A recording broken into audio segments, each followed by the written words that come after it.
पशुओं के जो दांत होते हैं दोस्तों, उनको अपन यहाँ पे समझते हैं। पशु के पहले अस्थायी दांत होते हैं, उसके बाद में स्थायी दांत आते हैं। दूसरा पॉइंट, स्थायी दांतों की संख्या के आधार पर अपन पशुओं की उम्र का निर्धारण कर सकते हैं कि इसकी उम्र कितनी होगी। तीसरा पॉइंट, पशुओं की उम्र ज्ञात करने के लिए निचले जबड़े के जो इंसाइजर टीथ होते हैं, इंसाइजर दांत होते हैं, उनकी संख्या देखनी होती है। अब यहाँ पे देखिए दोस्तों, दंत विन्यास पढ़ने से पहले अपने को ये पता होना चाहिए कि दांत कौन कौन से प्रकार के होते हैं। तो दांतों के प्रकार कितने होते हैं दोस्तों? 4 प्रकार के दांत होते हैं। कौन कौन से होते हैं? इंसाइजर होते हैं, ठीक है, एक होते हैं कैनाइन, एक होते हैं प्रीमोलर और एक होते हैं मोलार टीथ। ये 4 प्रकार के दांत होते हैं, ठीक। इंसाइजर हो गए, कैनाइन हो गए, प्रीमोलर हो गए और मोलर हो गए। अब क्या कर रहे हैं दोस्तों, अपन पशुओं की उम्र ज्ञात कर रहे हैं दांतों के हिसाब से। तो इंसाइजर टीथ होते हैं, ये कौन से जबड़े के? निचले जबड़े के। ये क्वेश्चन है अपनी एग्जाम का कि निचले जबड़े के इंसाइजर दांतों से उम्र का निर्धारण किया जाता है, पहला पॉइंट। दूसरा पॉइंट, दांतों के प्रकार कितने होते हैं? 4 प्रकार के दांत होते हैं। एक इंसाइजर हो गया, कैनाइन हो गया, प्रीमोलर और मोलर हो गया। अब इसमें देखिए दोस्तों, जो प्रीमोलर और मोलर टीथ है, इनको क्या बोला जाता है? चीक टीथ। इनको क्या बोलते हैं अपन? चीक टीथ। अब डेंटल फॉर्मूला जो लिखा जाता है वो किस तरीके से लिखा जाता है? ये मान लीजिए गाय का ऊपर वाला जबड़ा है और ये गाय का नीचे वाला जबड़ा है, ठीक है। कुछ दांत इसमें होंगे, कुछ दांत इसमें होंगे, कुछ इधर होंगे, कुछ इधर होंगे, इस तरीके से दांत होंगे, ठीक है, ऊपर वाले जबड़े में, नीचे वाले जबड़े में। ये जो डेंटल फॉर्मूला अपन लिखेंगे, इसमें क्या लिखेंगे दोस्तों? ऊपर वाला जबड़ा लेंगे आधा और नीचे वाला जबड़ा लेंगे आधा, ठीक है। इसमें दांतों की संख्या को ऊपर लिखेंगे यहाँ पे, और नीचे वाले जबड़े के आधे भाग के जो दांत है वो यहाँ पे लिखेंगे। यहाँ नीचे वाले जबड़े के लिखेंगे, यहाँ ऊपर वाले जबड़े के लिखेंगे, और ये कितने लिखेंगे? आधे भाग के लिखेंगे। फिर इसको क्या करेंगे अपन? 2 से मल्टीप्लाई कर देंगे, तो वहां से अपने पास क्या आ जाएगी? कुल दांतों की संख्या। कुल दांतों की संख्या आ जाएगी। ये भी अपने को एग्जाम के दृष्टिकोण से याद रखना है, ठीक। ये बात समझ में आ गई। दंत विन्यास क्या होता है, किस तरीके से अपन लिखते हैं। डेंटल फॉर्मूले की बात करें दोस्तों, ये समझ में आएगा यहाँ से। ये देखिए, विभिन्न पशुओं के दंत विन्यास की बात करें। दंत विन्यास, सबसे पहले मैं बात कर लूं दोस्तों गाय की। गाय का जो डेंटल फॉर्मूला होता है दोस्तों, वो कैसे लिखते हैं अपन? देखिए, 0 0 33 3 3, नीचे लिखेंगे दोस्तों 40 33। 4 प्रकार के दांत अपन ने बोले, ये कौन से दांत हो गए? इंसाइजर हो गए, ये कैनाइन हो गए, ये प्रीमोलर हो गए और ये मोलर हो गए। ये क्या लिखा है दोस्तों मैंने? गाय का डेंटल फॉर्मूला। इस बात को समझे अपन, क्या मतलब है। यहाँ पे देखिए दोस्तों, ये जो डेंटल फॉर्मूला, ये जो दंत सूत्र अपन ने लिखा है, इसमें क्या लिखा है? इंसाइजर की संख्या 0 है, कैनाइन 0 है, प्रीमोलर 3 है, मोलर 3 है। ये संख्या कहाँ पे है दोस्तों? तो गाय के ऊपर वाले जबड़े के आधे भाग में दांतों की संख्या ये, ठीक है। ये ऊपर वाला जबड़ा है, इसका आधा भाग है ये, ठीक है। ये क्या बनाया है मैंने यहाँ पे? ऊपर वाला जबड़ा है, ऊपर वाला जबड़ा, और ये नीचे वाला जबड़ा है, नीचे वाला जबड़ा।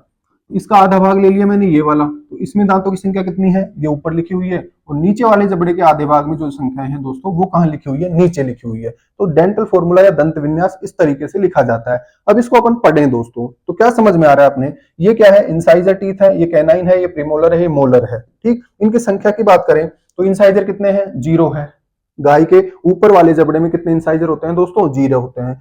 कैनाइन कितने होते हैं? 0 होते हैं। प्रीमोलर 3 होते हैं, मोलर 3 होते हैं। नीचे वाले जबड़े की बात करें तो इंसाइजर कितने हो गए? 4 हो गए, ठीक। कैनाइन 0 हो गए, प्रीमोलर कितने हो गए? 3 हो गए, और मोलर भी कितने हो गए? 3 हो गए। यहाँ पे ध्यान रखने योग्य बात क्या है दोस्तों?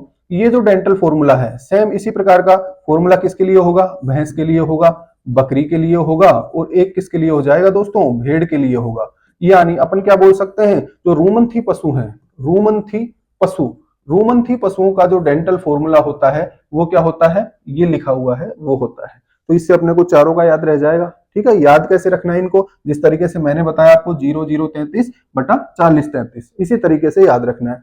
अब इसको अगर 2 से गुणा कर दिया जाएगा दोस्तों, तो क्या आ जाएगी? कुल दांतों की संख्या आ जाएगी। देखिए, ऊपर वाले जबड़े के आधे भाग में कितने दांत हैं? 3 और 3 6 हैं। नीचे वाले जबड़े की बात करें, 4 3 7 और 3 10 है, ठीक है। ऊपर वाले जबड़े के आधे भाग में 6 दांत है, नीचे वाले जबड़े के आधे भाग में 10 दांत है। आधे भाग में कितने दांत हो गए? टोटल 16 हो गए। 2 से गुणा कर देंगे तो पूरे जबड़े के दांत आ जाएंगे, नीचे और ऊपर के। तो टोटल टीथ कितने हो गए दोस्तों? 32 कुल दांत। एग्जाम का क्वेश्चन बन गया। गाय के जबड़े में या मुंह में कुल दांतों की संख्या कितनी है? 32 है। बकरी के कुल दांत कितने हो गए? 32 हो गए। भेड़ के कुल दांत कितने हो गए? 32 हो गए। भैंस के दांतों की संख्या कितनी हो गई दोस्तों? 32 दांत हो गई। ये दांत किस प्रकार के हैं? स्थायी दांत है। जो डेंटल फॉर्मूला अपन पढ़ रहे हैं वो किसके लिए पढ़ रहे हैं? स्थायी दांतों के लिए पढ़ रहे हैं। अस्थायी दांत कितने होते हैं? 20 होते हैं, ये ध्यान रखना है। रूमिनेंट्स में अस्थायी दांतों की संख्या कितनी है दोस्तों? 20 होती है। ठीक है, ये अपने एग्जाम में कई बार पूछा जाता है कि गाय में अस्थायी दांत कितने होते हैं, ठीक है, बकरी में स्थायी दांत कितने होते हैं, तो ये अपने को यहां से याद रखना है। ये पढ़ लिया अपन ने गाय, भैंस, बकरी और भेड़ के लिए। देखिए दोस्तों, यहां से और क्या क्वेश्चन बनते हैं अपने एग्जाम के लिए?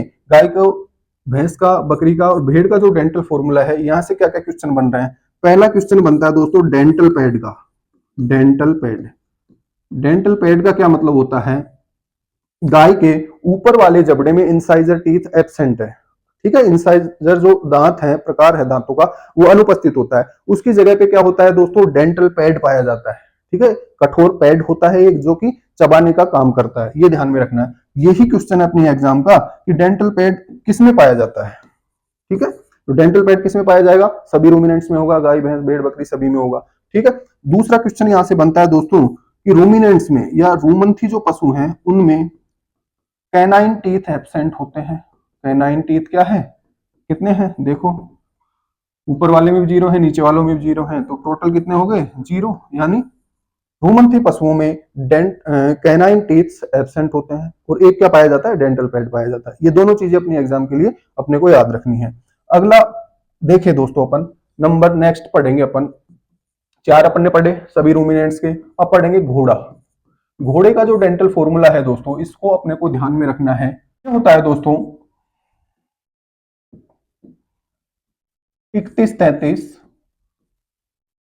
31-33, ठीक है, 31-33, 31-33 क्या क्या है ये?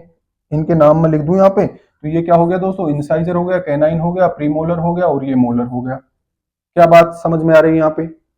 इंसाइजर कितने हैं? 3 है, कैनाइन 1 है, प्रीमोलर 3 है और मोलर भी 3 है। ऊपर वाले जबड़े में भी इतने हैं, नीचे वाले जबड़े में भी इतनी है। टोटल दांतों की संख्या ज्ञात करें, 2 से गुणा कर दे इसको जोड़ के, 3 4 6 10, 3 4 और 6 10, 10 और 10 20, 20 गुणा 2 करेंगे दोस्तों, तो टोटल टीथ कितने हो गए घोड़े में? 40 दांत होते हैं। ठीक है, कई जगहों पे आपको ये जो प्रीमोलर है वो 3 की जगह 4 भी देखने को मिल सकता है, वो एज के अकॉर्डिंग वेरी होता है, परंतु ये अपने को ध्यान में रखना है। ठीक है, 31-33, 31-33, कुल दांतों की संख्या कितनी है? 30 है। अब यहां पर एक ट्विस्ट और है दोस्तों, नंबर 6 अपन देखें, घोड़ी की बात करें। घोड़े में अलग सूत्र है और घोड़ी में अलग फॉर्मूला है। घोड़ी के लिए क्या लिखते हैं अपन? 30-33, 30-33, 30-33, 30-33। ये क्या हो गया? इंसाइजर हो गया, कैनाइन हो गया, प्रीमोलर हो गया, मोलर हो गया। 2 से गुणा करेंगे, कुल दांतों की संख्या कितनी आएगी दोस्तों? 36 ही आएगी। घोड़े में अपन ने देखा दोस्तों दांतों की संख्या कितनी आ रही है? 40 आ रही है, जबकि घोड़ी की बात करें तो दांतों की संख्या अपने को कितनी मिल रही है? 36 ही मिल रही है। क्यों मिल रही है? क्योंकि घोड़ी में कैनाइन टीथ एब्सेंट है। ठीक है, घोड़ी में क्या है? कैनाइन टीथ ये वाले एब्सेंट है, ये याद रखना है। घोड़ी में कैनाइन टीथ नहीं होते हैं। ठीक है, कुल दांतों की संख्या कितनी होती है? 36 होती है। ये क्या पढ़ा दोस्तों अपन ने? स्थायी दांतों की संख्या। अब अस्थायी अगर पूछा जाए तो अस्थायी दांतों की संख्या कितनी होती है दोस्तों घोड़े में? 24 अपने को याद में रखना है। कैटल, बफेलो, सीप एंड गोट यानी रूमिनेंट्स के केस में अपने को कितना ध्यान में रखना है? 20 ध्यान में रखना है। अब बात करें दोस्तों नेक्स्ट, नेक्स्ट अपन ले दोस्तों सुअर के लिए। सुअर का जो डेंटल फॉर्मूला है दोस्तों, ये क्या होता है? ये है 31-43, 31-43, ठीक है, ऊपर भी बराबर नीचे भी बराबर, 31-43, 31-43। ये क्या हो गया? इंसाइजर हो गया, कैनाइन हो गया, प्रीमोलर हो गया और मोलर हो गया। 2 से गुणा करें दोस्तों, कितने हो गए ये?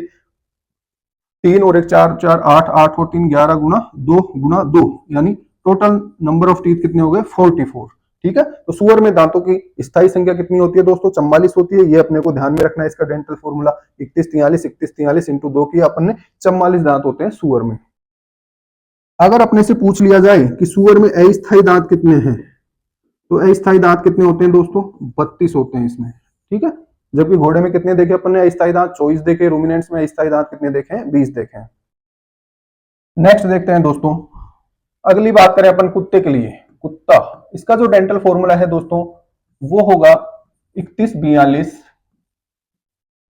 31-43। ठीक है, ये ऐसे कैसे अपने को याद रखने हैं?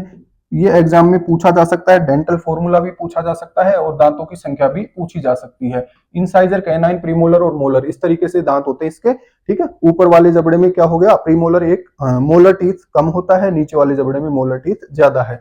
इसको 2 से गुणा करें दोस्तों, दांतों की कुल संख्या कितनी आ जाएगी, यहाँ से अपने पास 42 आ जाएगी। ठीक है, ये अस्थायी दांतों स्थायी दांतों की संख्या है।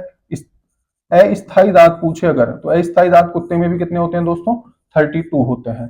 इसके बाद में बात करें दोस्तों ऊंट की, तो ऊंट का जो डेंटल फॉर्मूला है दोस्तों कैमल का, ये होता है 1133 अपॉन 3123, 1133 बटा 3123। ये हो गए इंसाइजर, ये हो गए कैनाइन, ये हो गए प्रीमोलर, ये हो गए मोलर। 2 से गुणा कर देंगे, टोटल नंबर ऑफ टीथ यहाँ से अपने को आ जाएंगे। ठीक है, यहाँ पे देखिए दोस्तों, कुल दांतों की बात करें अपन तो 1 2 2 और 6 8 8 और 3 11 12 13 14 14 और 3 17 गुणा 2 यानी 34। टोटल नंबर ऑफ टीथ कितने हो गए दोस्तों, 34 होते हैं। तो ऊंट में दांतों की कुल संख्या कितनी है, 34 है।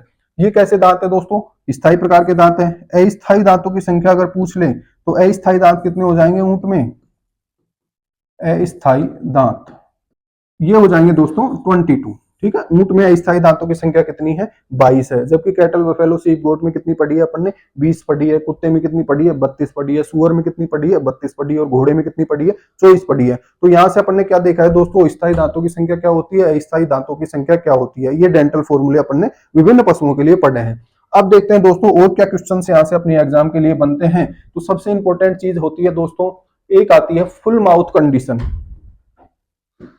फुल माउथ कंडीशन का क्या मतलब है, यहाँ पे अपन समझते हैं। अगला पॉइंट अपना फुल माउथ कंडीशन।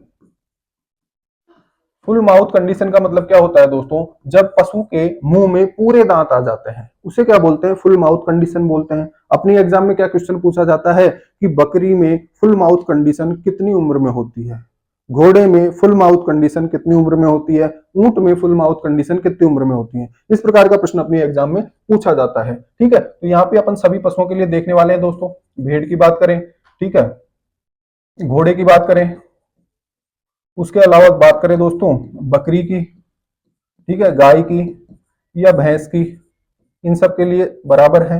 उसके अलावा बात कर ले दोस्तों ऊंट की, तो देखिए यहाँ पे भेड़ की बात करें दोस्तों तो ये कितना होता है, 4 वर्ष होता है। घोड़े की बात करें ये होता है 4.5 साल।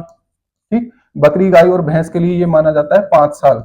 अगर भैंस के मुंह में पूरे दांत आ चुके हैं इसका मतलब उसकी एज कितनी है, कम से कम 5 साल है। ऊंट की बात करें दोस्तों तो ये उम्र होती है 7 साल। 7 साल का जब ऊंट हो जाएगा तो उसके दांतों की संख्या पूरी हो जाएगी, यानी फुल माउथ कंडीशन वो अचीव कर लेगा। इसके अलावा देखिए दोस्तों एक क्वेश्चन आता है, ब्रोकन माउथ क्या होता है, ब्रोकन माउथ कंडीशन।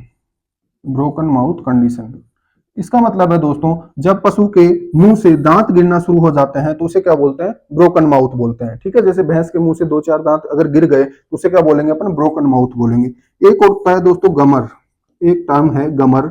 गमर का क्या मतलब है, अगर किसी पशु के मुंह से पूरे दांत गिर गए, सभी दांत गिर गए, क्या हो गया, सभी दांत गिर गए, तो उसे क्या बोलेंगे अपन, उस स्थिति को क्या बोलेंगे, गमर बोला जाता है। उसके अलावा दोस्तों यहां से क्या क्वेश्चन आते हैं, एक आता है टस्क टीथ। टस्क टीथ किस में होते हैं दोस्तों, तो ये पाए जाते हैं सुअर में। ये एग्जाम का डायरेक्ट क्वेश्चन है, टस्क टीथ का संबंध है किस पशु से है, ठीक है, सुअर से है। उसके अलावा एक क्वेश्चन आता है वुल्फ टीथ का। वुल्फ टीथ का संबंध किससे है दोस्तों, तो इसका संबंध है ऊंट से। ठीक, एक आता है दोस्तों डेंटल स्टार। डेंटल स्टार, ये डेंटल स्टार, तो इसका संबंध किससे है, घोड़े से है। ठीक, घोड़ा। उसके अलावा एक क्वेश्चन आता है दोस्तों गैल्वाइनीज ग्रूव। गैल्वाइनीज ग्रूव, इसका संबंध भी किससे है दोस्तों, घोड़े से संबंधित है। ठीक है, ये अपने को ध्यान में रखना है। अब एक चीज और आती है दोस्तों टसेज, TUSHES। ये क्या है, टसेज किसे कहते हैं, तो अपन ने क्या देखा है कि घोड़ी में इंसाइजर, कैनाइन, प्रीमोलर और मोलर जो अपन ने डेंटल फॉर्मूला देखा है, वहां पे क्या देखा दोस्तों, कैनाइन टीथ है वो एब्सेंट होते हैं। ठीक है, उनकी जगह अगर अवशेषी टीथ भी पाए जा सकते हैं। क्या देखा था अपन ने, घोड़े की बात करें या घोड़ी की बात करें, घोड़ी में क्या देखा दोस्तों अपन ने डेंटल फॉर्मूला 30-33 30-33, ये देखा इंसाइजर कैनाइन। तो ये कैनाइन क्या है दोस्तों, यहाँ पे 0-0 है। ठीक, कैनाइन 0-0 है, या इसकी जगह अगर अवशेषी कैनाइंस है, अवशेषी दांत पाए जाते हैं तो उन्हें क्या कहते हैं, टसेज कहते हैं। तो इसका संबंध किससे है? घोड़ी से है। ये अपनी एग्जाम के लिए अपने को ध्यान में रखना है। तो ये कुछ इंपॉर्टेंट से पॉइंट है जो अपनी एग्जाम में पूछे जाते हैं। डेंटल स्टार घोड़े से संबंधित है। एक अपन ने पढ़ा है डेंटल पैड। डेंटल पैड किस में होता है दोस्तों? रूमिनेंट्स में होता है। गाय, भैंस, भेड़, बकरी सभी में क्या है? रूमिनेंट्स में डेंटल पैड पाया जाता है।